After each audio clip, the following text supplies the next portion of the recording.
can only be attributable to human error. You're entering Paranormal.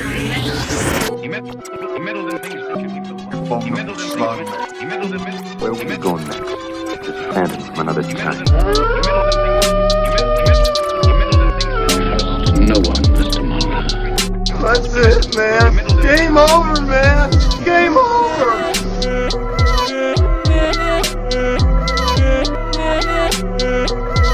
That is one big pile of shit. Hello, I'm Alex Daikaiju. I'm Jasmine with I'm Eli Watson. And we are Cryptid, Campfire. woo, woo, woo. and we are continuing our world tour today. We are still in the continent of Asia. Mm-hmm. We are right. You know, I just had a brain fart because what did we handle last time? The Manticore. That's right. That's right. I think you and I had the same brain fart there. Yeah. It's like, oh, we are still in Asia. Whoa. Oh, is it because you guys recorded a tall tale? No. No. Wait, did we? No, we didn't. Did you? Not just to convolute things even further, time travel. Yeah, we're gonna do a Patreon episode in the future to come out in the past, and our brains are Yes. scrambled after dealing with the Manticore and all of its riddles that it borrowed from the Sphinx. Yes. Mm-hmm. Mm-hmm. But we are mostly going to be talking, we're going to be talking about two islands mainly today, I think, on this world tour episode. We are going to be talking about two different creatures today. We've got a double focus in today's episode. And the first one that we're starting with is mostly present on the island of Saram. Let me take this opportunity to thank y'all for watching Cryptid Campfire and ask that if you enjoy our shows, please subscribe to our channel right now. Like this video and click on the bell so you can be notified each time a new video goes up. And now, back to the show. Yes. Which is, hold on, located in Southeast Asia. Wait, that didn't tell me what I wanted to know. It is the largest main island of Maluku province of Indonesia. Mm-hmm. It is also one of the most tectonically complex areas on Earth, which means it's because of the meeting of many micro tectonic plates. So I think it has the highest mountain range in Indonesia, with mountains that reach 9,000 feet, compared to some of the other islands, like their tallest mountains are 3,000 feet. So this is like triple the size. You know, not a lot of stuff that I learned in elementary school has stuck with me, but learning about tectonic plates in science class still remains very vivid in my mind. Did you do the thing with the Oreos? No. Yeah, so Whoa, this is tell the way us. I learned about tectonic plates was we took, the Oreo apart so that one side has all the filling and the other side is just the The cookie. Okay. And then you put them on top of each other like so, and so it pushes the filling up, and that's supposed to represent like the dirt and stuff, and that's Whoa. what mountains are. Yep. Whoa, that's crazy. Yeah. I was gonna say, I just remember in school they said, "Hey, stupid, tectonic plates are like this, and when an earthquake happens, they go like this, and they meet together. You following along, dummy?" I said, "No. When's lunch?" Well, we're going to be also talking about, I believe, a dormant volcano, Yeah. specifically Mount, what is it? Kairatau? Is that how you say it? Yeah, Kairatu. Mhm. Kairatu. Yeah, it's a dormant volcano that has a network of deep caves on the island of Saram, and it is believed that that is where this creature lies. Yeah. Real quick note, I always learn something new when it comes to geography, and I never knew Indonesia was so many different islands. Yeah. So that just took me by surprise going into today's episode. Was like Eli said, the one island. They're all like so diverse in different ways. It's kind of neat. Mm-hmm. Yeah. But for today, it's the Aurangbhati that lives on Mount Karatu. Is that what you guys said? Kairatu. Yeah. Yeah. Karatu. Yeah, the Aurangbhati. Yeah. What does it mean? Well, supposedly it translates from the Malaccan language to mean men with wings. Ooh. Yeah, because I got Orang means like human or man, and then Bati is like wings. So yeah, man wings is the the direct translation of it. Mm. Mm. Yeah, so I mean, it's kind of like a flying monkey. Get right into it. Yeah, flying monkey. Yeah, it's said to resemble a primate with red skin, orange hair, a long thin tail, and black leathery bat-like wings. 5 feet tall, said to be nocturnal, and comes into the villages at night to abduct small children, which it takes back to the dormant volcano where it lives so that it can consume them. Yeah. And it also is said to emit a long, mournful wail when it's hunting. Yes, which makes me think of another cryptid, the Ahul, which is named after the howl it makes, right? The Ahul. Ooh. Yeah. Very, very, very scary to hear that as it comes towards you. Similar description too.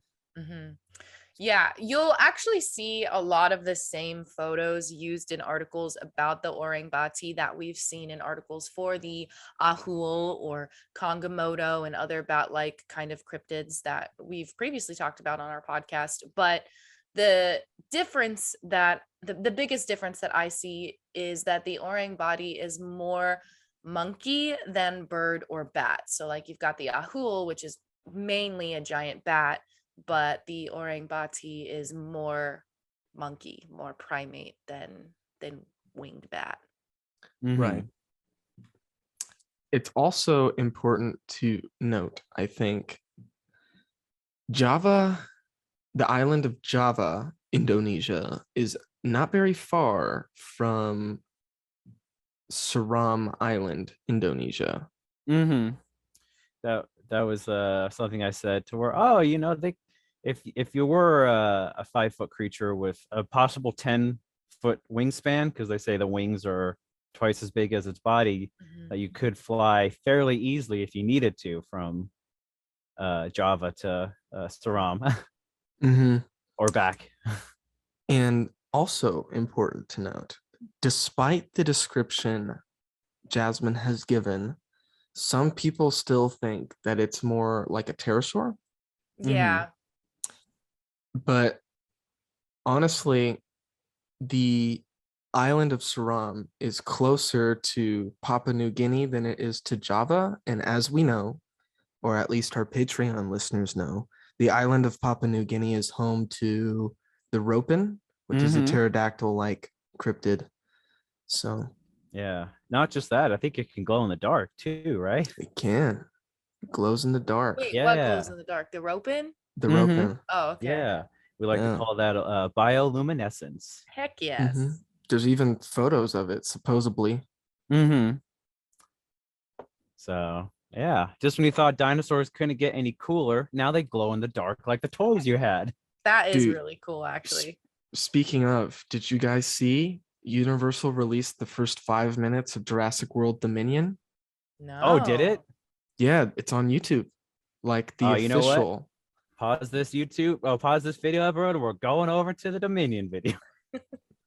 It's kind of cool as far as, you know, fake dinosaurs go. Oh. I'm joking. Where am I? You know what's interesting is, so I was looking into the Aurangbhati, and Jasmine, you said that they're known to carry children away, right? Apparently they also, they're known to carry small children and infants away, but apparently they also will add frail adults too. I guess if you're like a little on the leaner side, a little older maybe, the Aurangbhati will go to you, pick you up, take you away with its big giant, it lets out a big cry, takes you away. And there's even some folklore where they have curses attributed to them. to where some locals say that it's a demonic creature, which is why it takes its prey to the volcano. And they say that one of the curses is if you get in contact to it, if you're an adult and you either see it or like kind of come in contact with it, you'll succumb to either illnesses or you'll have an accident that can turn fatalistic. Whoa. Fatal. Yeah. So they're bad omens sometimes. You know, if you could call an evil flying monkey that shrieks, death, a bad omen. I did read something. I took it out of my notes because I was trying to be more concise, but since you brought it up, I'm not going to remember it super accurately. But when we get to kind of talking about maybe some explanations for what the creature is, there are flying fox, like fruit bat species that do carry deadly diseases. And there's the thought that people would come in contact with those and contract those viruses. So that there's probably a connection there with that curse and that belief that, they're demonic or whatever. Means we're dealing with some monkey vampires today, folks. Whoa. There's actually not a whole lot about the Aurangbhati. Tales of it date back to the 1500s, apparently, when Christian missionaries were visiting. They were reportedly told horrific stories of the creature. And I could only find one guy's name who comes up in sort of like stories about the Aurangbhati, and it's Tyson Hughes, English missionary, 1987. He was on a mission to teach the Moluccans farming, and he was told stories. Go ahead. I know, teach farming to the locals, right? It wasn't farming, it was more efficient farming methods. Okay, so yeah, he didn't teach them how to plant crops. Yeah. He was like, hey, if you plant like this, you'll get more. Work smarter, not harder. Yeah, exactly. So have you guys heard of infiltration systems or irrigation systems and infiltration too? Teach you how to sneak in like spies. But I guess the locals told him stories about it, and he was pretty skeptical at first, but he like related the stories back to friends and colleagues at home. But then apparently halfway through this 18-month, thing, he supposedly had an encounter with the Aurangbhati. And then I don't know anything about it. Yeah, where are the deets though? I could not find them. Neither could I. It makes me, who knows, maybe he was just so into like farming techniques and irrigation that he's like, no, listen, I know you guys are talking about these giant monsters that fly around and pick people up, but listen, I'm really trying to tell you about this water. If you do the plant so and it's just like completely lost on him. And then he sees it and he's like, oh, that's crazy, but I gotta get back to these crops. I'm telling you, man, I'm harvesting moon it up here. I think it's pretty funny, the wording that a lot of sources and articles use when they talk about Tyson Hughes, because I'm going to read this word for word. The only documented sighting, and I'm putting the emphasis on documented. The only documented sighting of the Aurangbhati that could be found at this time is that of English missionary Tyson Hughes. However, a description and date of this sighting could not be located. So tell me how that means how is it documented then? That's not documentation. That's assumption and hearsay. Anyway. Those are the building blocks of cryptozoology. You're right. We'll get into the building blocks later. And it's more than just hearsay. But it's straight up heresy. I have another supposed sighting. Oh. Okay. Yes. Yeah, laid out. And this has even less information. Okay. So it occurred in 2012. All right. A National Geographic team led by an unnamed cryptozoologist saw an Orang Bati, but it got away. And that's it? That is the story. Okay. It came from a not so great source and not our favorite website, unfortunately. But yeah, it just They saw it and it got away. It got away. And I couldn't research anybody's names because there were no names attached besides National Geographic. Yeah. And like they put out so much stuff. It's like, what do you expect me to do? Yeah, just go through the backlog. Yeah. Evidence is a little light when it comes to the Aurangbhati, but so there's a lot of people who think that the most plausible explanation is that it's just misidentification of giant fruit bats, flying foxes. Some scientists believe that the flying foxes are actually descendants from primates. So this is the connection. Whoa. They believe that they are descendants from primates, and what the villagers are seeing are possibly some bats with genetic remnants of their tails. It's important to point out that at this point, some fossil records of the species do show skeletal remains of tails, which scientists believed were used to maneuver during flight. So there's kind of a connection there between the like primate and bat thing. But so are you saying there's proof that like monkeys started growing bat wings? I'm not saying that. I'm saying that there are bats that have skeletal remains of tails. Okay. And then someone's saying, oh, it's because they're one species that just completely morphed into another one. Whoa. But just some fun facts. The golden crowned flying fox is a fruit-eating megabat that's found only in the Philippines, but it's one of the largest bat species with a wingspan up to 5 feet and 6 inches long and a weight of up to 3 pounds. That sounds like a mega bat to me. It is a mega bat. But my whole thing with the flying fox / bat thing is that still doesn't account for the fact that some people say it looks like a pterosaur and some people say it looks like a monkey. But then again, as we talked about earlier, maybe there's some overlap between the different species that we were seeing. Well, because even there's reports of the Ropen taking not live people, but corpses of people. So they dig up the graveyard. Yeah, they do. So that's where I see like crossover with like taking children and stuff, but I don't know. I mean, there's so little information. It's hard to make any conclusion. There is. But that's why we decided to do a double episode today. But before we move on, there was one pop culture thing that I found for the Aurangbhati, which I wanted to share. There's a band called Aurangbhati. There is.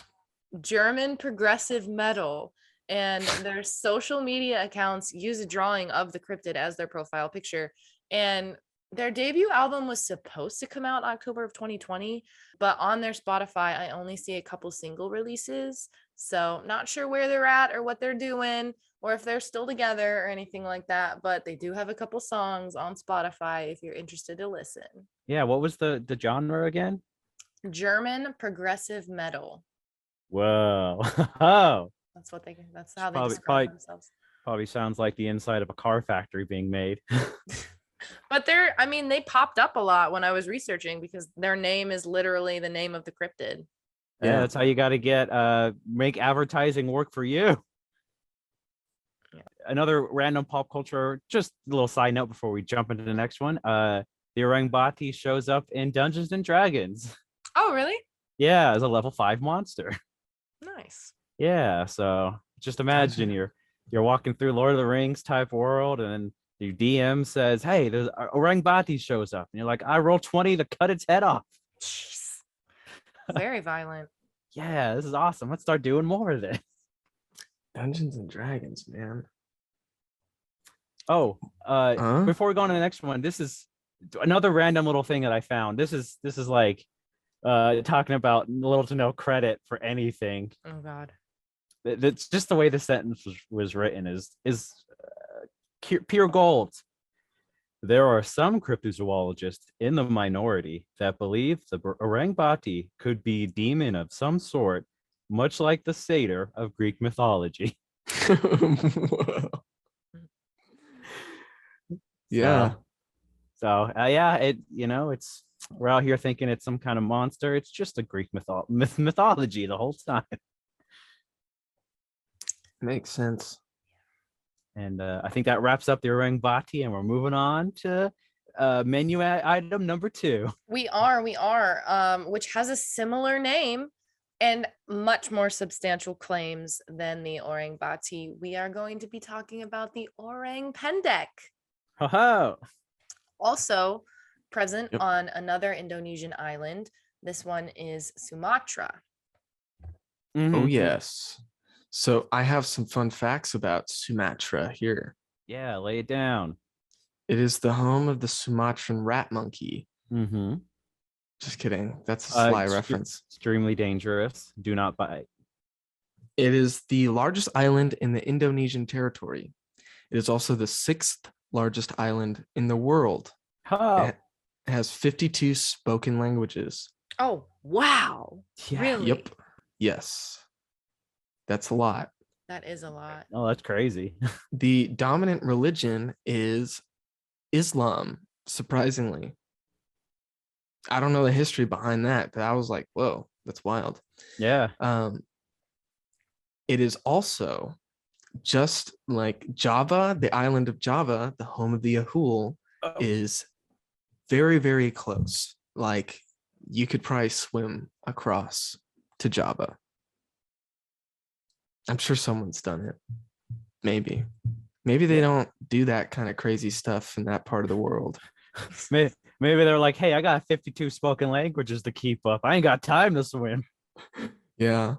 And fun fact, I'm sure I'll be talking about him here in a minute, is Marco Polo visited Sumatra in the year 1292. Oh, Yeah. wow. Mm-hmm. No, They, I just made that up. I was like, oh, did they try to find him? Marco. Marco. Polo. This name also has a translation, short man. Mm-hmm.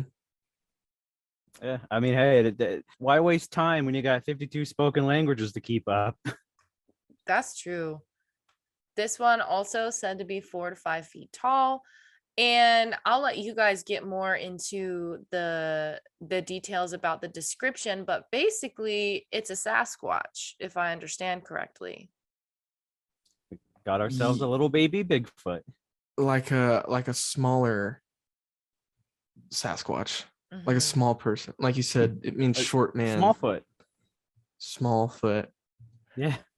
Fun fact, orang, that word keeps popping up. In fact, a lot of the tribes use the word orang as a sort of descriptor. So it's like people of such and such tribe, they're like the Orang Kubu is not a animal, it's a tribe of people, Mhm.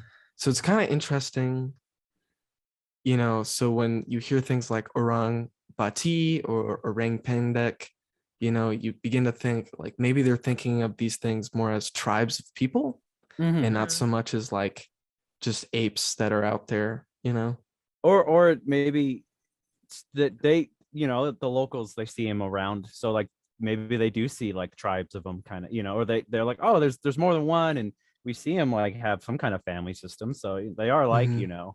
Their own kind of group of people hanging out. Which is cool because in Northern California, the Yurok tribe actually refers to the Sasquatch as a tribe of people themselves. So it's kind of interesting. But fun fact, the word orangutan, that's the correct way to say it. You mean it's not orangutan? Yeah. No. Orangutan means man of the woods. Orangutan means man in debt.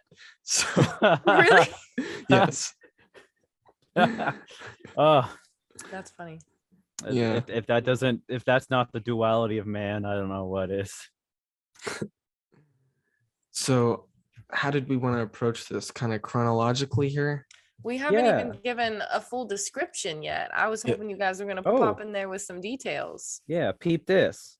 The consensus among most witnesses is the animal we're talking about is ground dwelling, bipedal, Mhm. possibly a primate, covered in short fur, It stands between 80 to 150 centimeters. I thought you were which going to is- say feet.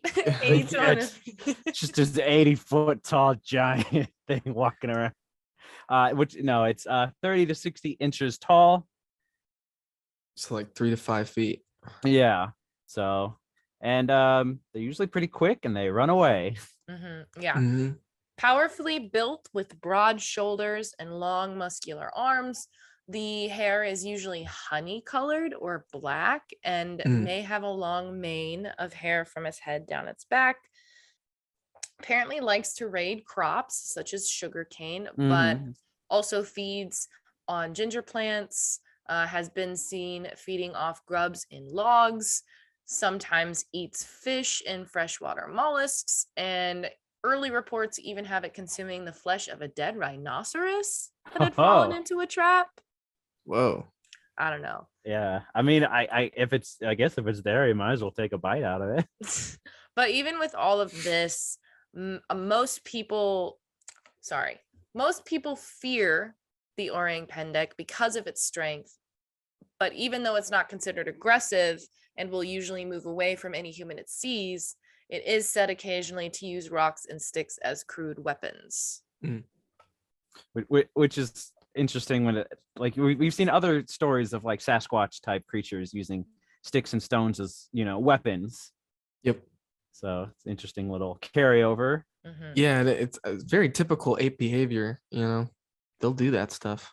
Yeah. And going back to the whole 52 languages thing, the Orang Pendek does also have many other names depending on the region that you're in.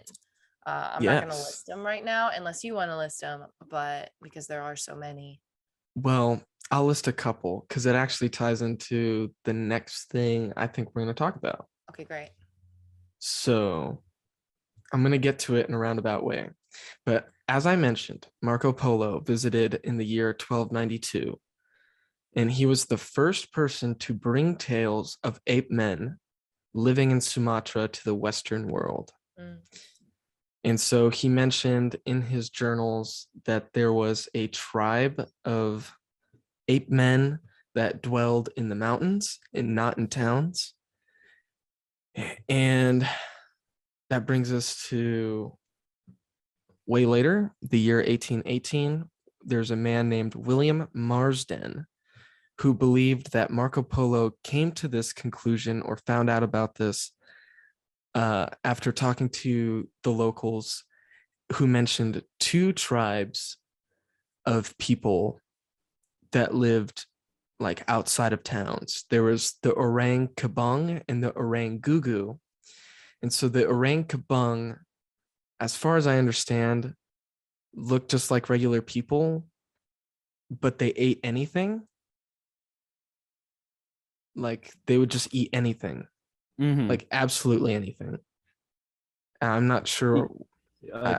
I'm sure something horrifying like pineapple on pizza or something. Like I don't know. My guess is like maybe these are people who like went rogue, like we're just like, this village society is too much for me, and then just like went feral or something. I don't know. Yeah, and then he who loses himself loses the man himself makes a beast or something. What quote is that? From Fear and Loathing in Las Vegas. Yeah. Oh man, how does that quote go? He who makes a beast of himself loses the man that held him back, or something like that. Something cool. Yeah, let's all just go feral. Yeah, society's overrated. I really want to know what that is. Hold on. Oh yeah, it's deeper than that, bro. Yeah, lay it on me. He who makes a beast of himself gets rid of the pain of being a man. Testify, put it on my tombstone, I'm done. Woohoo. Wild. Even though the way you quoted it was completely wrong, it still applies. Yes, right? And that was the magic trick the whole time, everybody. Haha. Well, there's the second tribe that was mentioned, the Orang Gugu, which were rare, covered in long hair, said to have a language, but they refuse to speak in fear of being made to work, which I think is a Whoa. very important lesson for anyone working like a retail job. The less you say, the less people will think you're capable. So you'll have to do less. Words of wisdom from the Goo-Goos themselves. From the Goo-Goos.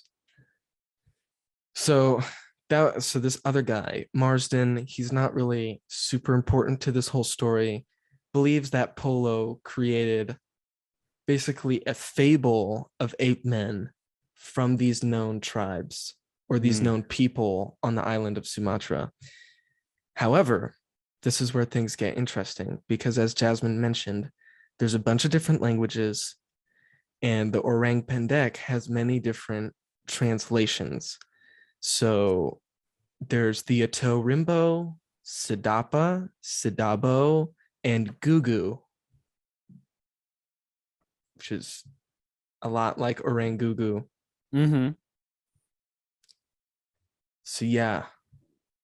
Well, that takes us to We're talking about the Orang Pendek today. well, no, we're talking about the basics of cryptozoology. Like I said, Yeah, the we're building talking block. the building blocks. This comes from the father of cryptozoology himself, Bernard Black Yoshi Heuvelmans. 69. Oh, Oh my god. No, but they both start with a B. So both very important too. Put that down in your notebooks, kids. yes. So Bernard Heuvelmans, in his first book, I think this is considered the first book in cryptozoology, On the Track of Unknown Animals. I have it Woohoo. here. This is a first edition English translation. Came out in 1958. Humble brag. Humble brag, bro. Honestly, though, I think besides first editions, I don't think it exists. Like, there's no reprints of it. So it's kind of rare. It's such a seminal work, and there's no reprints of it. Like, no one cares. Yeah. No, someone needs to republish this. I think we talked about this once already. You want to like buy the rights and republish books that are out of print. Yeah, I You said do. something about that in the past. I still do, because like, the heck, bro, like the price I paid on this book is way more than anyone should have to pay for a book. But I have it. So Heuvelmans mentioned this, which I think is totally possible, but not mentioned in any other report at all. He writes that the Orang Pendek speaks in an unintelligible language. That's never brought up again, nor mentioned in any other reports, but I think it's possible. I think there's Sasquatch reports of it speaking a language. Not that this is a Sasquatch, but it's kind of interesting. But anyways, Heuvelmans does something very important here. So while Heuvelmans didn't go to Sumatra and look for the Orang Pendek himself, what he does is he compiles the early reports together in sort of like a cohesive, like chronological order, basically, which no one had done yet. That's essentially what that entire book is, On the Track of Unknown Animals, is just getting reports of animals that haven't been classified and putting them in a book. Just so y'all know. Yeah. It's kind of like basically the plot of Pokemon. Yep. Yeah. Thank you. Good night, everybody. So the first report of the Orang Pendek I came across, or that Heuvelmans came across, takes place in July 1916 from a fella named Dr. Edward Jacobson, who was a Dutch settler interested in natural history. And so he hired some natives to collect samples for him. And so he was out in the jungle somewhere, camped out. These natives go out, and then they come back, and they're like, yo, we ran across an Orang Pendek, and it was tearing open a log, looking for larvae in a stump. And when it realized it was being watched by us, it ran away on two legs. And Jacobson's like, let me check this out. And so they go to the log and he finds footprints, which he describes as small human-like footprints. He says it's shorter and broader than a human footprint. It's interesting. I don't know, this story has ups and downs, and I don't know what to make of it, but we might be talking about two animals here. Well, yeah, well, let's figure it out. Let's take it away. Yeah, hold on. Well, that takes us to the next dude, which is a fella named Elsie Westenek, governor of Sumatra. Huh? Now, see, this is the guy who I thought was the first. I didn't have the 1916 story. I just have the 1917 and 18 stories from this guy. Right. Which is interesting because this guy talks about an event that happened in 1910. Really? Okay. Yeah, it didn't happen to him. It happened to someone else, but he collected this story. Yes, you're right. Yeah. That's crazy. But he writes it. He's the one who wrote it down, basically. Mm-hmm. So let's see. Let's see. Well, his interest began in the Orang Pendek. It didn't just come out of nowhere. So he's the governor of Sumatra, and he starts hearing about these small people who live in the forest, and the natives stress that it's important to be on good terms with these people. And so one of the things you can do is that when you're camping out in the forest is you leave tobacco out in front of your camp at night, or dried moss if you don't have tobacco, as a gift. Otherwise, you'll be terrorized all night long. Huh. Which That's is crazy.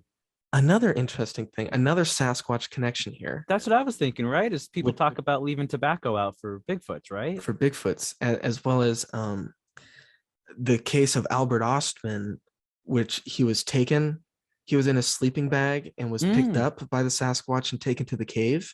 Mm-hmm.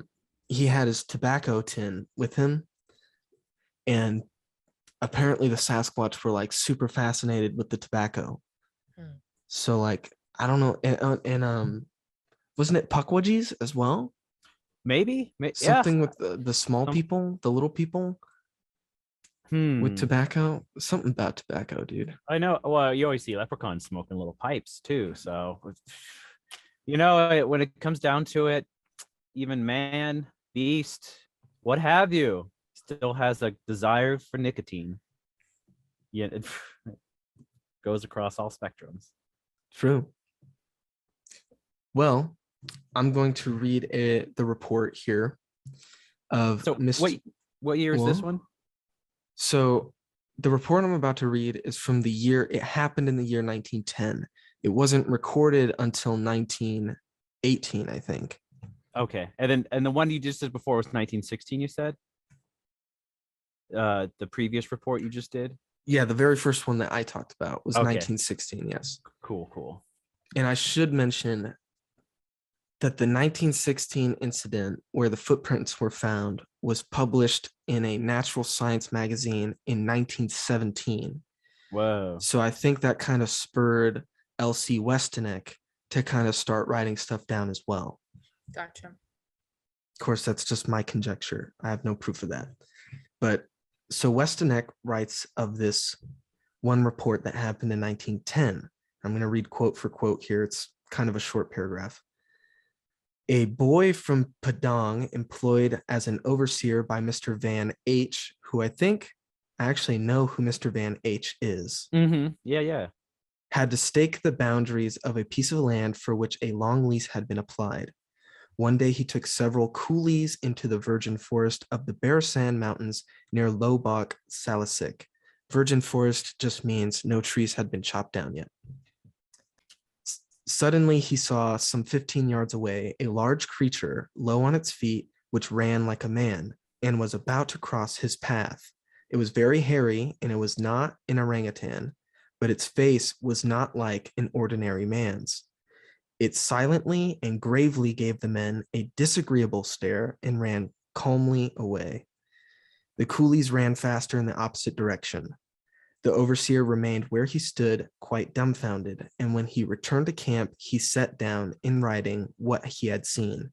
His little note is in my possession. Interesting. Yeah, and it's interesting. They said Mr. Van H, right? Yeah, because Mr. Van H. Mr. Van Hair Warden, right? Yes. Who's that? He's a guy who just had an encounter in 1923. Yes. I'm going to get to his encounter, which Hoovelman's considered his encounter to be like the best description of an Orang Pendek like ever recorded, which is by far the most detailed that I came across, even with present day stuff. Here's another interesting one before we get there, though. This one is an encounter that happened in 1917, and Mr. Jacobson writes of this as well. So this happened to a guy named Mr. Oosting, who's the manager of a coffee plantation at Dataran, which, interestingly enough, Sumatra puts out the most coffee out of any island in Indonesia. Whoa. Yeah. You said Jacobson recorded this. Did you mean Westinick? Westinick? Okay. Yeah, I meant Westinick. Thank you for the correction. Westinick records this. This happened in 1917. So Mr. Oosting got lost in the forest while he was on an expedition, and he's like wandering around for a few hours, and he sees what he thinks is a person about to start a fire. And this is what he sees. He stops because he's like, wait a second, this isn't a person. He writes, I saw that he had short hair, cut short, I thought, and I suddenly realized that his neck was oddly leathery and extremely filthy. That chap's got a very dirty and wrinkled neck, I said to myself. He's judgy. His body was as large as a medium-sized native's, and he had thick, square shoulders, not sloping at all. The color was not brown, but looked like black earth, a sort of dusty black, more gray than black. He clearly noticed my presence. He did not so much as turn his head, but stood up on his feet. He seemed to be quite as tall as I, about 5 feet 9 inches. Then I saw it was not a man, and I started back, for I was not armed. The creature calmly took several paces, without the least haste, and then, with his ludicrously long arm, grasped a sapling which threatened to break under its weight, and quietly sprang into a tree, swinging in great leaps alternately to the right and to the left. Whoa. Took them vines. Yeah, and so at first he thought maybe it's an orangutan, and then he's like, it's way too tall. Then he thought it might be a siamang, which is the largest gibbon, if not in the world, at least on Sumatra. And then he was like, the hair doesn't match. The siamang has long hair, whereas this thing had short hair. And he didn't get a chance to look at its face because it never turned around and looked at him. Just left. It's creepy. Yeah. I don't know, bro. And Jasmine, did you say you had a report from Westinick himself?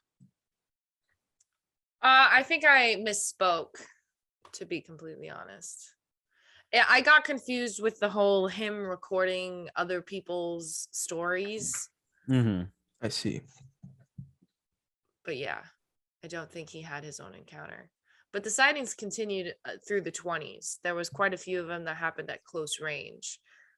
I don't know what year specifically you guys want to talk about, but I've got one from 1927. Just a Dutch plantation worker called A.H.W. Kramer reported seeing one from a distance of only 10 meters. Just said it had long hair and black skin, and it ran away from him, leaving small human-like footprints. And then 1927, there was one that was said to have been caught in a tiger trap, but broke free. Whoa. And supposedly the blood that was left behind was examined by a zoologist named K.W. Damerman, who concluded that it was not from a bear, a gibbon, or a human. What was it from? We don't know. Oh, interdimensional window faller blood. Yep, that's the conclusion we're going with. So sorry to back up the clock a little bit, Jasmine, Mhm. but we're going to talk about Mr. Van Herwarden. Which, Alex, tell me what you know about this man, because I'm interested. I have very little. Mm. Just that he's a Dutch settler who described his own encounter while surveying land in 1923, and this account is proposed to be one of the more widely reported incidences of Orang Pendek. And I just have like a little clip of what he saw. I don't know if there's more to it, but here's what I found. Unless you wanted to, if you have more. Let's save it. Let's save it, Okay. and I'll give you the segue. So, Mr. Van Herwarden, what in tar nation is happening? It's happening again. What? Screen's going wild. My notes went crazy. Mm. So Van Herwarden first heard of the Sadapa, which is another name for the Orang Pendek, in 1916, and thought, whatever, this is too far-fetched, because he was hearing reports that it was like it walked with its heels backwards, it's a cyclops, like weird stuff. And then in 1917 he heard of the Orang Pendek, and then he's still like, whatever, there's too many stories, none of them make any sense, until one day he stumbles upon some footprints that looked like a small humans. He was walking along a river and found these small footprints, and next to them were even smaller footprints that he thought might belong to a mother and its child. And he made a sketch of these tracks, but the sketches were lost when he accidentally fell into a river. Oh, yeah. I did that once.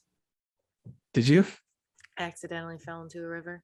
Oh, well, you're right. Did you lose any precious sketches of Ohio Grassman footprints? No, but all my clothes got wet and I got in trouble and I was not allowed to participate in the rest of the school field trip. No, Whoa. why? Ohio is hardcore when you have an accident. Woo. I was trying to save the day. We were at a park and someone's basketball fell in the river. And so I went down to try and get it out, but I slipped. And so I fell in the river. And then I was told I had to sit on a bench for the rest of the day. What? Miscarriage. Okay. Even if you weren't trying to get the dude's basketball, someone would, like, did they think you jumped in on purpose? Maybe. Oh, And man. we're like, you jumped, how dare you get wet? You're an evil child. You've fallen in the river and you must be punished. And you know what? I think this was in 3rd grade, because then years later, even after graduation, one of the other 3rd grade teachers would make jokes about me falling in the river. And I'm like, I was just Whoa. trying to help, guys. I thought I could reach. I'm tall. Even back then, Oh. I was taller than some of the other kids in my class. But anyway, that's a sidebar we don't have to go down. That's so crazy. I'm disgusted and upset. That's it. We're nuking Ohio tomorrow to pay for this crime. Jeez, no. Oops. I mean, we're anywho. Well, Van Herwarden, he sees these footprints, even though he loses the sketches, and he's like, this thing, there's some truth behind it. So he begins asking people around about what they know about the Sadapa, and he collects reports from the locals. And then in 1923, he has his own sighting of one. And so, Alex, I don't know if you want to give the rundown of what he saw there. Yeah. So here's what Mr. Van Herwarden wrote in 1923. I discovered a dark and hairy creature on a branch. The Sadapa, which that's what I was curious about. So he filled in that gap of he was thinking of another name. The Sadapa was also hairy on the front end of its body, the color that was a little lighter than on the back. It was very dark hair on its head, fell just below the shoulder blades or even almost to the waist. Had it been standing, its arms would have reached a little above its knees. They were therefore long, but its legs seemed to me rather short. I did not see its feet. I did see some toes that were shaped in a very normal manner. There was nothing repulsive or ugly about its face, nor was it at all ape-like. And that's where I have the ends. Sure. A little backstory. He was actually out hunting pigs, and he had been hunting pigs for several days with no luck, and then decided, I'm just going to give it one more shot. I'm going to lay down in the bushes and wait for a pig to show up. And then saw some motion in a tree, and he was like, what's going on up in this tree? And he kind of like crawled over and checked it out, and that's when he saw what he saw, because it jumps out of the tree and onto the ground, so he's able to get a good look at it. He describes, and so I have the exact quote that you just read in my book, On the Track of Unknown Animals, and so it's like really long though, it's like 2 pages. And so I was like hoping you would read a good part. He said that its movements had first been slow and cautious, but as soon as the Sadapa saw me, the whole situation changed. It became nervous and trembled all over its body. And in order to see it better, I slid down onto the ground again. All right, so When you said that, when you were talking about when it saw me and everything changed, I was about to be like, they fell in love. well, For me, everything slowed down and turn around. Time stopped. Yeah, time stopped. Well, he does say that it was a female, so it's possible. And he said there was nothing repulsive or ugly about the It's face. true. So Yeah. He's picking up what she's putting down. Yeah, I began to talk in a calm and friendly way to the Sadapa, as if I were soothing a frightened dog or horse, but it did not make much difference. Oh my goodness. When I raised my gun to the little female.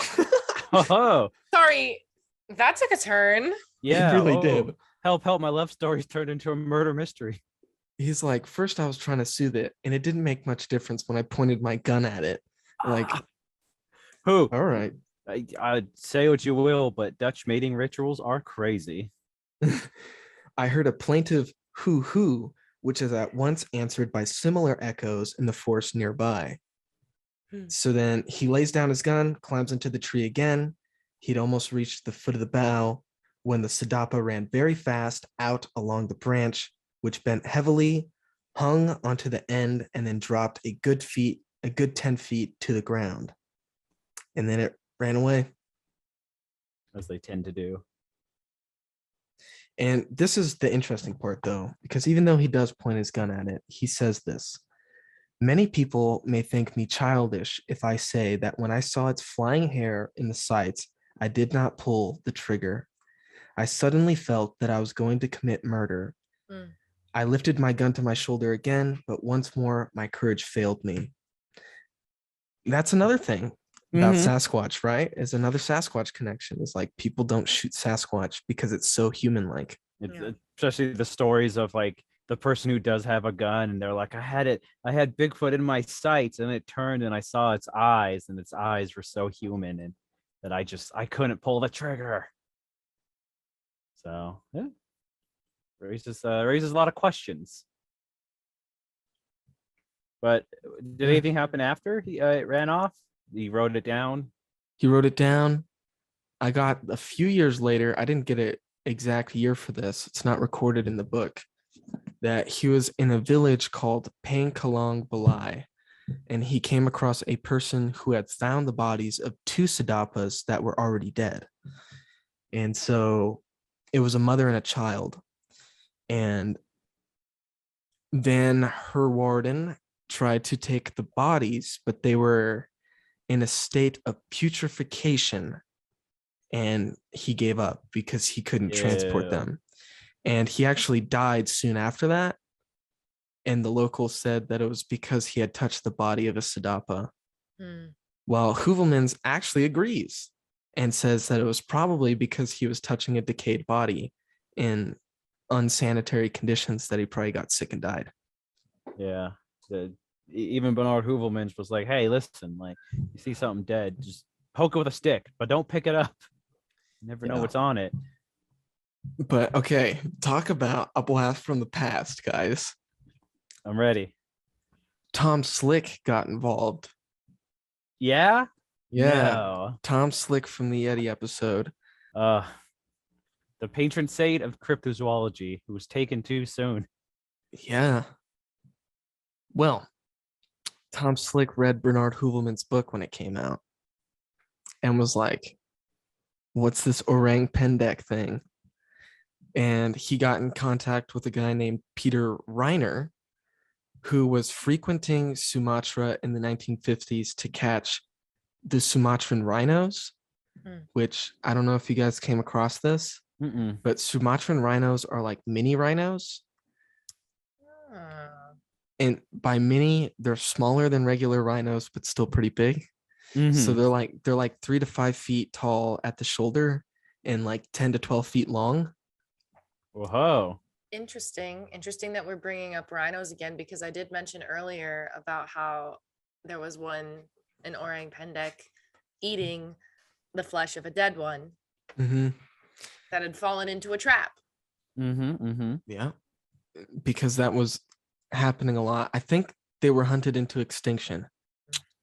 I don't think Sumatran rhinos are around anymore, but they were covered in hair, which is also interesting. I mean, technically all rhinos are, but this like was a more prehistoric rhino where it had like an actual fur coat. Kind of, yeah. Oh. I think there's photos of them taken, like old photographs. It's kind of like it's like the Tasmanian tiger. It's thin hair, yeah. According to National Geographic, as of the year 2019, it is extinct in Malaysia. The Sumatran rhinoceros is now extinct in Malaysia. The country's last rhino died of cancer on Saturday of the year that this was published in November of 2019. Whoa. The species is down to about 80 individuals all living in Indonesia. And that was in 2019 that statistic was made. Yo, that's crazy. So we can't have nice fur-covered rhinos anymore because people keep ruining it. Well, this guy, Peter Reiner, had a pet hairy rhino named Dimples. Oh. And so this dude, Reiner, had some other backers, like financial backers, to fund his expeditions looking for these rhinos and trapping them. And Slick just kind of hopped on that and was like, yo, I'll give you more money if you look for the Orang Pendek, which is why I think it didn't do that well, because this dude's primary focus was to capture rhinos. And so Slick never showed up in person to Sumatra. Also, fun fact, Reiner was also friends with Ivan Sanderson. Oh. I like how many times you've said fun fact in this episode. Fun fact. Fun fact. Well, fun fact, in 1959, Reiner casted some tracks, Orang Pendek tracks, but they were supposedly Malay bear. And then he actually found tracks in 1958. I said this backwards. So in 1958, he found some tracks that didn't match any known animal, and it looked like a human foot, but only had 4 toes and was much smaller. And he followed the tracks until he could follow the tracks no more. I think he mentioned that it was a grassy field, and so the prints didn't show up anymore. That is basically all we know. I think more happened, but that is all we know of the Slick Orang Pendek expedition. It wasn't very publicized. There's not a whole lot of notes from it. And Lauren Coleman is the one who like pieced it together like 30 years after the fact. From like, he said he had to like read between the lines and basically put the story together from like references to it. was like a little side gig that Tom Slick was doing while he was focusing on the Yeti. Yep. And then later Sasquatch Mm-hmm. before 1963 when his plane exploded and he died. Dude, they say the CIA killed him. Yeah. Lord. They were too close. He was too close to uncovering America's greatest agent, Bigfoot Jones. Well, I don't know if I brought this up in the Yeti episode, but Tom Slick was working with the CIA. He was sneaking CIA operatives into Nepal, and then they would go from Nepal into Tibet because China was trying to take over Tibet in the late 50s. Mm-hmm. And they say they just popped him when they're like, you know too much. We're not using you anymore. Your plane's going to explode. That's wild. Yeah, I know. It's really crazy. Yeah, man. Never work with the CIA if you're looking for the Yeti. Hey, what if Jimmy Stewart was a CIA agent? I think there's rumors of that too. Yeah. The whole comedic actor thing was just a gig. It was just a cover that he was like way too good at. Did any of you guys come across a woman named Debbie Martyr? Yeah, she's actually the next person that I have notes for. I know there's kind of like a gap in the years because there wasn't a lot of interest until the 80s when she began her research.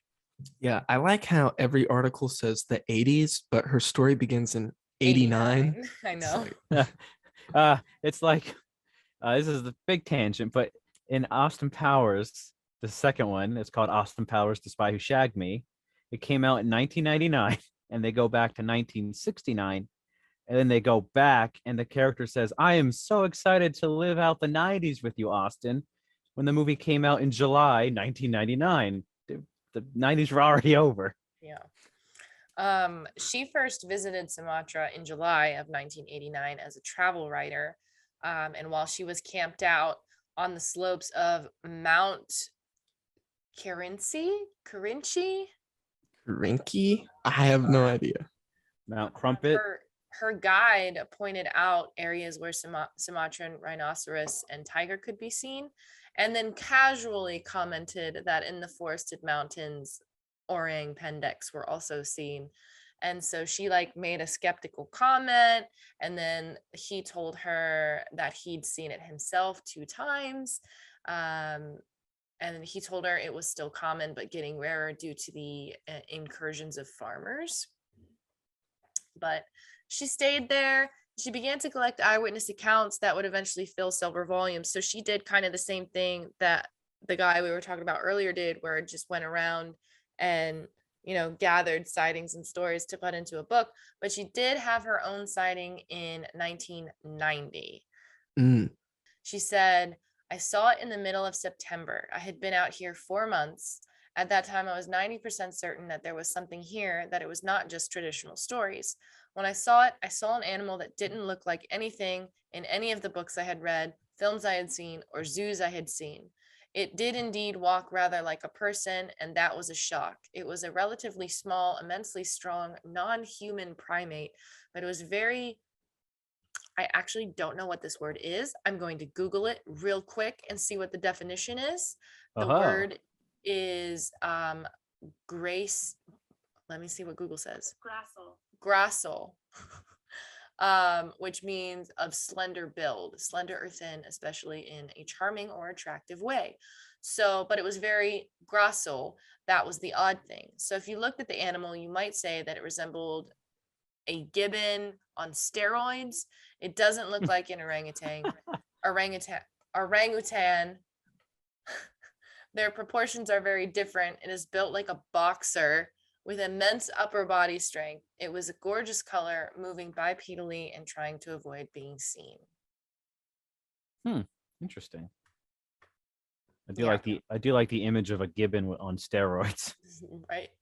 And then her, along with a photographer named Jeremy Holden, they did like a 15-year search that was funded by Fauna and Flora International. There were camera traps set up in the jungle, but of course nothing was ever captured on film. but Jeremy Holden had his own sighting, catching a glimpse of it as it climbed over a ridge in the jungle, but it got away. He only saw it from the back, but noted that it walked upright like a man. I didn't get any more further details on that 15-year thing. Dude, I couldn't find anything. Really? Well, I could find like what I just read. What you just read, like very basic stuff, but like, where's the rest? Yeah. 15 I mean, I get years, there should be something. There should Right. be some sort of document or book. I don't know. Right? Because what a waste if it was 15 years and got literally nothing. Yeah. Tell 'em, Who's this Jasmine. Fauna and Flora International? Yeah. I think they're a magazine, or I don't know. I would assume so, maybe. But interestingly enough, yet again, another callback to the Yeti was that her father, Debbie Martyr's father, was in Tibet some years prior to the 80s and came across supposed Yeti tracks. But I guess they ended up being bear tracks. But runs in the family looking for Monkey Man.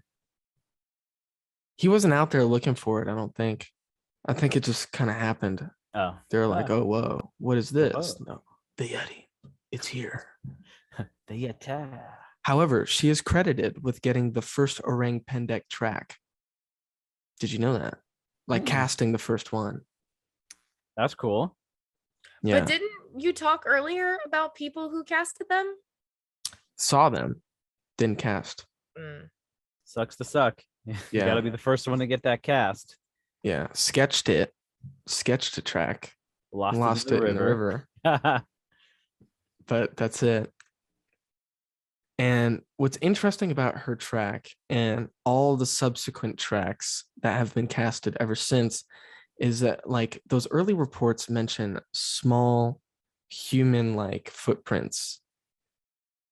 But her tracks and several other tracks show it's like a chimpanzee's footprint, where the hallux or the big toe steps out to the side instead of like our feet where they're all in a straight line. It's more like our hands to where it's off to the side. So more like another ape's, which is weird, which is why I think there might be two different animals. Yeah, especially if they were talking about some cyclops monster, right? Run around earlier. Yeah, I don't know if that's true. Like, I don't know if that's real, is what I'm saying. But I mean, I guess the idea is they're looking for one monster and there's another one that could be running around. I mean, there seems to be, we've covered different things where the locals were like, oh yeah, no, we have like this and that, and they fly around and they eat people, and that's just life out here, man. What do you mean that's not normal? Yeah. There was another fella named Adam Davies who casted the second track of the Orang Pendek, showing the exact same thing. Yeah, and he worked with two other people, Andrew Sanderson and Keith Townley. Is there any relation? I don't think so. I don't think so. When did they get that? Because 2001, I believe. Okay, and so the lady, she got her cast in the 90s or so. I believe 1997 was the year she got her cast. Okay, and then these guys got one in 2001. You said. Okay, cool. They also got hair that they sent in for analysis. They casted the footprints and they also collected hair in the currency. I said it once already, I think, and don't know the proper pronunciation. But there was a primate biologist, Dr. David Chivers of the University of Cambridge, who compared the cast with those from other known primates and local animals and concluded that it was definitely an ape with a unique blend of features from a gibbon, orangutan, chimpanzee, and human. So he's going with the sort of unknown primate species that hasn't been discovered yet theory. From further examination, the print did not match any known primate species, and I can conclude that this points towards there being a large unknown primate in the forests of Sumatra, he reported. And then they also had an expert on mammal hair, Dr. Hans Brunner, who compared the hairs with those of other primates and local animals and concluded that they originated from a previously undocumented species of primates. So again, Whoa. not really having an answer. Yeah, that's cool though. That's wild. And then I guess Davies went on another expedition in 2011 to where his team members Dave Archer and their guide Sahar Didmis saw an Orang Pendek. He himself did not. Yeah. Did you get more on the 2011 expedition? I did, but if you have some, go ahead. Oh, just it was interesting because I found this. It's from the Guardian, and it's an article by Richard Freeman describing the expedition. Oh, okay. And so it was interesting. Wait, how whoa, where'd you find that? The Guardian, The Guardian. newspaper. They have an article by Richard Freeman from October 7th, 2011, where he describes the expedition he went on. And apparently they had two teams of like 5 to 6 people. And so one team took the north side, one team took the south side. They apparently collected hair, but it was in the rain, so it was all like kind of gross. So I didn't get anything. I guess they didn't get any good hair samples they found, but they got a cast of a hand. Okay, that's the thing. They thought it was the cast of a hand. Later, they started to think it was from the foot because of other tracks that had been cast. And I'll get into that in a little bit. Okay, for sure. Yeah. And then they set up a bunch of cameras. But the interesting thing was they were talking to one of the locals who talked about his dad encountering an Orang Pendek back in the 70s. To where Sahar, his late father and a friend, or as in 1981, one of the members, Sahar, who you mentioned, Eli, his late father and a friend were trading rice in the remote area from the village, and apparently the friend caught some of the tiny men trying to steal sugarcane, so he killed one, and then I guess in retaliation they killed the friend. Like 3 of them came back and speared him to death. What? Yeah. Oh, no way. Yeah. So that was 1981. Apparently, the Orang Pendeks killed somebody for trying to stop him from stealing the sugar cane. Wow. Which I think is the only real incident too we have of these Orang Pendeks getting violent. Yeah. Yeah, that's nuts, man. Yeah. So that's mostly what I found from the article. I don't know if you have anything like more crazy to take off, Eli. Well, no. But I did get the sighting with Dave Archer and Sahar. And so this comes from Dave, I believe, Dave Archer. Adam Davies writes this. Okay, so this is what I read, quote for quote. We were moving silently and slowly as possible through the jungle when we heard a noise up ahead. Our guide, Donnie, and I branched one way while Sahar and Dave went the other. According to Dave, the creature squashed its face and body into a tree in order to remain hidden. Dave could see it was blowing out of the corner of its mouth and rolling its eyes in a clear state of fear before moving off into the deep undergrowth. Sahar, who had previously had a direct encounter with a tiger, found the whole experience so moving that he burst into tears. And maybe he thinks back to his father's encounter. Right? So where he's like, oh, I know these things will spear people to death. Yeah, that's nuts. So that kind of intense expedition. I think it was what, like 9 days. 9-day expedition. Whoa. Very impactful 9 days there. Right? Versus what, the 15 years? Well, dude, there's more that happened in those 15 years. It's just like where is the info at? Like, Yeah.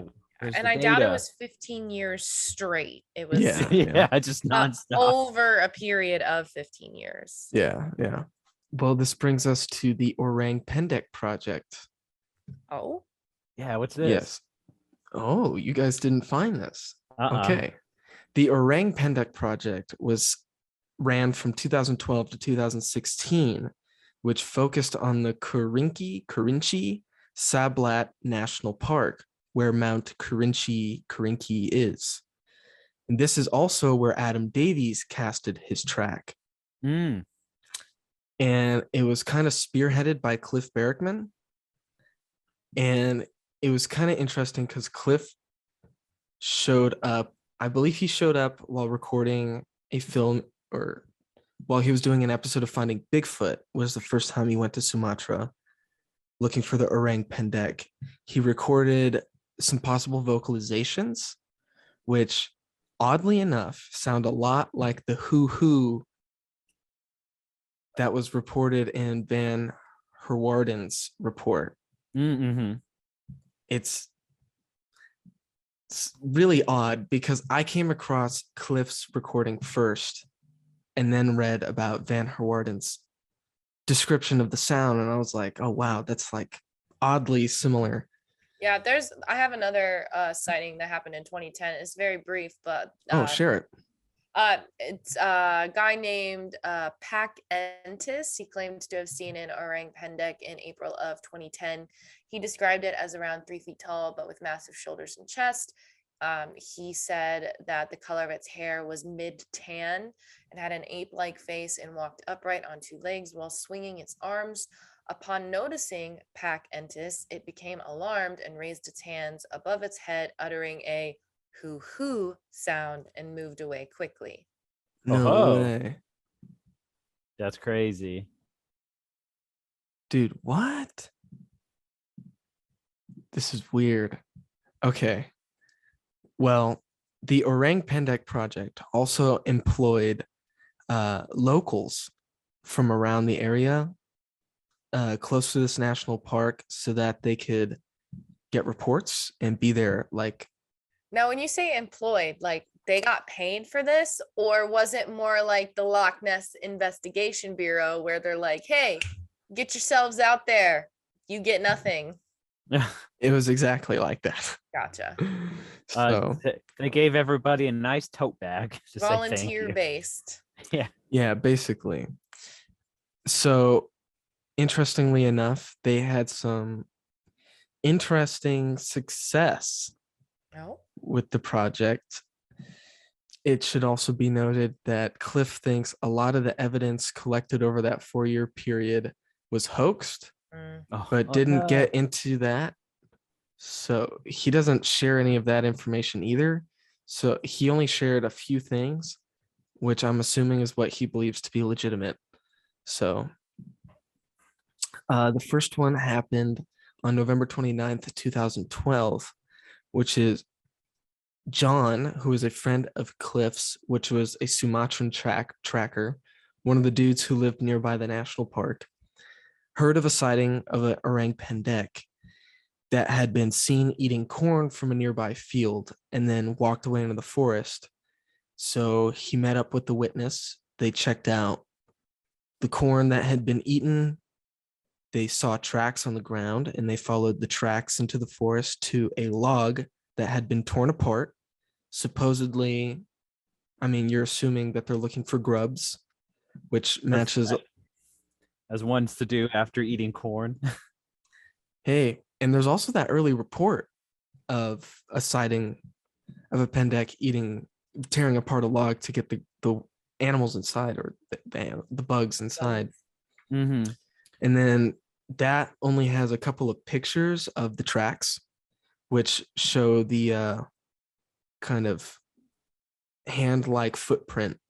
But the witness saw it walk away on 2 legs, which is when they began thinking Adam Davies casted a footprint, not a handprint. Mm-hmm. Then January 12, 2013, there was no sighting this time, but tracks were found near a village. There was footprints evidence that it had rubbed itself against a tree and another log torn open for grubs. The tracks were 6.5 inches long and about 2.5 inches wide. So that one was photographed, and Cliff kind of shares some of his frustration, I think, because he has the photograph, there's the footprint, and they put the tape measure right on top of it instead of next to it.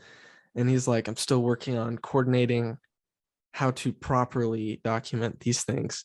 But he did say there was a language barrier. Translation, explaining over email and stuff was kind of difficult. And then July 7th and 8th, 2013, this is the last one I came across. A man named Pak Jintan observed an Orang Pendek from his farm. The creature walked on two legs along the edge of his farm at 3 o'clock in the afternoon. He said it was about 39 inches tall, which is like 3'3", I think, and had a massive body, which again, language barrier, he thinks means large for its size. But again, we've talked about how it's kind of got like a wide chest. So maybe. It had gray and long fur, and he watched it go into the forest. Pak photographed one of these footprints. And then his Sumatran contact, Cliff's Sumatran contact, arrived on July 9th and casted it. But it broke in the mail on the way to the US. Ooh, like a lot of little pieces. And Cliff said he has not fully reassembled the cast yet. Oof. Shipping sucks, man. Yeah. That's why you got to always pay extra for the little packing stuff. I've learned through Shipping International. Yeah. Wait, I think one of these reports came back with a cast. I think, yeah, it was the 2012 one when it had been seen eating corn and stuff. They cast one of those tracks because there was a bunch of tracks that they photographed and casted one. That one is complete, and Cliff has that one. Interesting. Yeah. And that's what we got. That's what we got. You know, people talk about the theories. There's the idea that it's an evolutionary offshoot of an orangutan whose species was split by the cataclysmic eruption of the Lake Toba volcano. Whoa. Yeah. Anytime volcanoes explode, evolution goes off the charts. It's true. Other than that, when it comes to explanations, it's mostly just undiscovered species of something. Yeah. There's no demon things happening with the Orang Pendek or supernatural summonings or anything like that. Yeah. Yeah, right. No super, especially coming back off of the Aurangbhati to where it's like, oh yeah, it's could be a demonic something or other. It eats people. Yeah. Yeah. Did you go ahead? Sorry, go ahead. No, go you ahead. go. No, you go. I dare you. Okay. Dare accepted, I guess. Yeah, go on. I double dog dare you. Go first. Okay. Another theory is that it's Homo Floresiensis. That's what I was gonna say, so I thought I'd let you pronounce it. Okay. It's AKA the Hobbit. Oh. Yeah. Which they actually inhabited Indonesia. They did. The nearby island of Flores. Hence the name Floresiensis. I used to call it Floriensis. Yeah, but right. It's not Floriensis. It's Floresiensis. There's a lot of E's and a lot of I's in that word that I don't know what to do with. Yeah. Discovered in 2003. Partial skeletons of 9 individuals have been found, including a complete skull. The average height estimate is 3'6".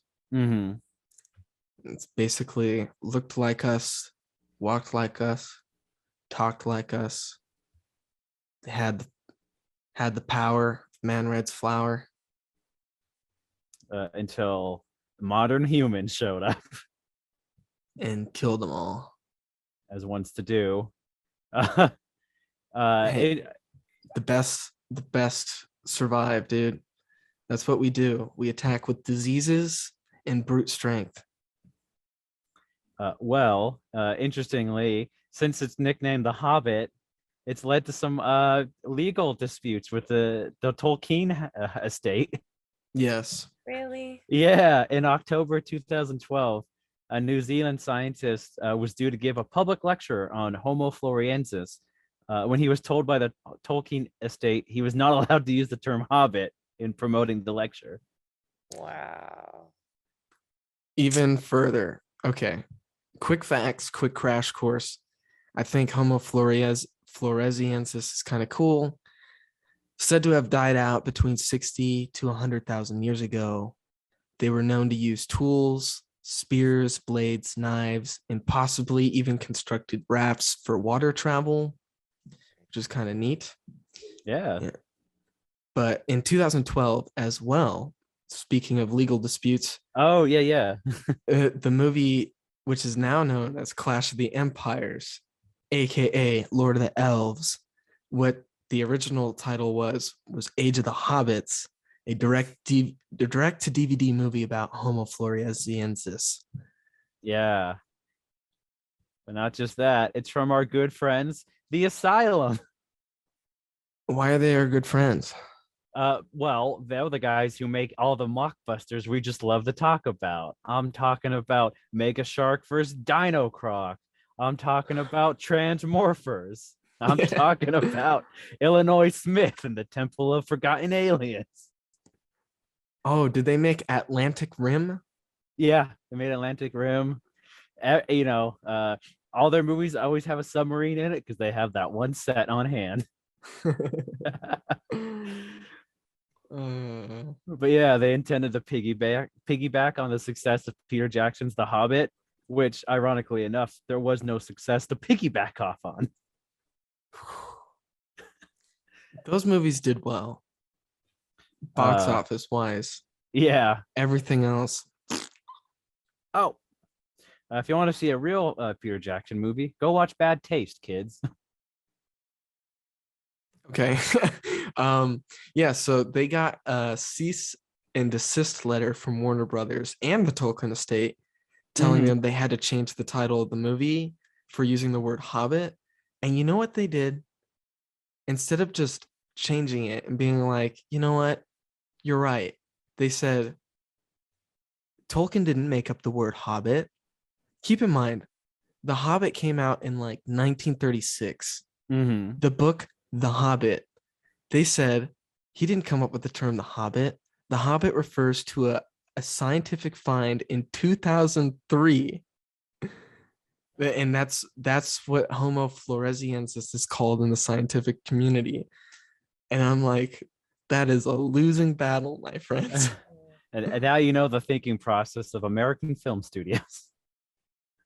Yeah, and yeah, they lost, and they had to change their title to Clash of the Empires. Did you get the plot summary, or not the summary, but the what the movie's about? Yeah, check this out. The Age of Hobbits, also known as Clash of the Empires, also known as Lord of the Elves, depicts a peace-loving community of Homo Floresiensis enslaved by the Java Men, a race of flesh-eating dragon riders. And talking about losing one battle to Warner Brothers, losing another battle to the Tolkien estate. They lost the third battle on Internet Movie Database with 1 out of 10 stars. Oh, God. All the reviews, do not watch this movie. Stay far away. That were my favorite. What were they thinking? Dude, I watched the trailer on YouTube. How was it? It's pretty interesting. It's a lot of slow shots. Every single shot fades in from black and fades out to black. Every single one for like 2 minutes straight. And then they have the final one. There's like this epic battle happening. They're ready to fight each other. and then you hear some sounds up in the sky. They look up and you see the CG dragon come at the screen. Cut to black. Sounds amazing. How did they do it? How did that movie get made? I don't know. You know, they say follow your dreams and do what you want to do, but sometimes when you do, just something horrible happens. And on that bombshell. One thing, there's a problem with the Homo Floresiensis theory because of the foot structure. The foot structure on the Hobbit is similar to our own, to where all the toes go straight out, whereas the tracks of the Orang Pendek are more like our hands. They have the thumb. That's a pretty big difference, you know. That's why old Cliff B, you know, my good friend Cliff B, he doesn't think it's Homo Floresiensis. And What that, does my he- friends, what does he think it is? Yeah. I don't know. Undiscovered species. Undiscovered. Man shows up, says it doesn't exist, refuses to elaborate, and leaves. I mean, saying it's an unknown species is about as far as you can go. Yeah. You discover the species. Hey man, it goes through dimensions, it travels through portals, Yeah. it time hops.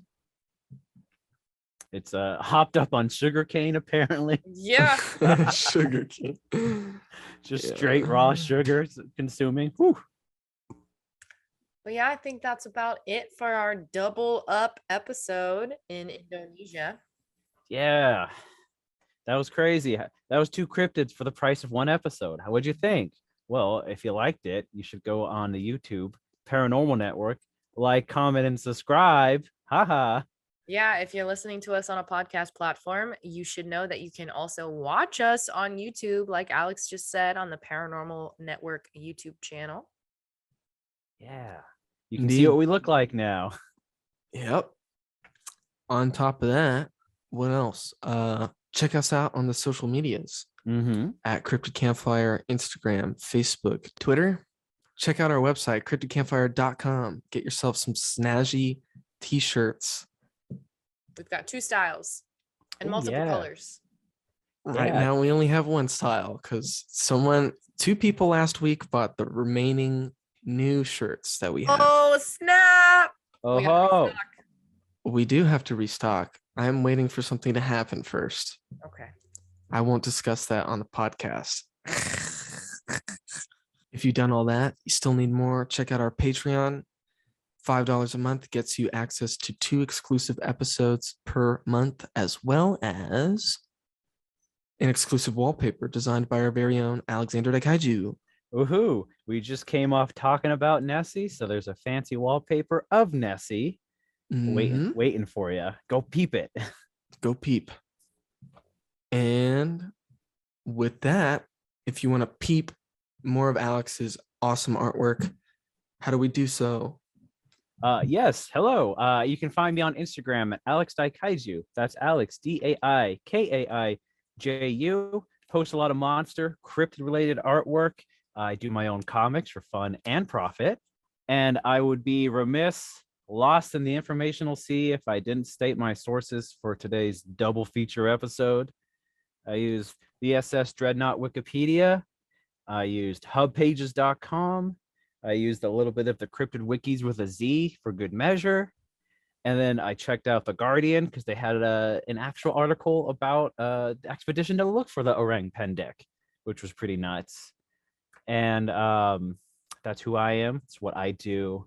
But moving on to somebody who does everything with such power and such fierceness, I quiver and shake in my boots. It's Jasmine May with Hail. Thank you. If you'd like to follow me on Instagram or Twitter, my name is the same on both platforms. It's Jasmine May with JasmineMaewith. My sources for today came from YouTube user Nurchin, nationalparanormalsociety.org, streetdirectory.com, Mysterious Universe, Unknown Explorers, Bat Conservation International, The Guardian, Wild Sumatra, and Gaia. Heck yeah. Whoa. Good list for today's crazy episode. And moving on to crazy, the one, the only, the Eli Watson. Take it away, you atom smashing son of a gun. Hello, that's me. Follow me at the Eli Watson. I am the Eli Watson. Yeah. He does good photos. Go look at him. Thank you. I've been meaning to post more of those. I will one day. My sources for today, be prepared. Brace yourselves. Incoming. Coming at ya. Wikipedia, the Cryptids wiki, cryptopia.us, Aurangbhati.com. Whoa. Wait, there's more. On the Track of Unknown Animals by Bernard Heuvelmans. Tom Slick, True Life Encounters in Cryptozoology by Lauren Coleman. Cryptozoology A to Z by Lauren Coleman and Jerome Clark. cliffbarrickman.com, historicmysteries.com, cfzbooks.com, and orangpendek.org. Nice. And you had said before we started recording that it was really cool researching this for you because what was it? Yeah, a lot of the articles I came across mentioned books, and I was like reading this and I was like, dude, I have these books that they're talking about in the article. So then I went into those books and I was reading about the Orang Pendek, and then those books mentioned other books, and I was like, I have those books as well. So I was just reading books on books on books. Nice. Whoa. Yeah. Just like they used to do in the olden days. Yeah. Yeah. They used to read. What a concept. But thank you guys so much for joining us on this double feature world tour episode. We're almost to the end. We've only got a couple more stops. Yeah, the world tour is almost over. What a ride. But it's gonna be dude. fun. We're gonna finish strong. Oh yeah. We're gonna be rocking out with our NBC peacocks out. Dun, dun, And on dun. that note, check you later. Bye guys.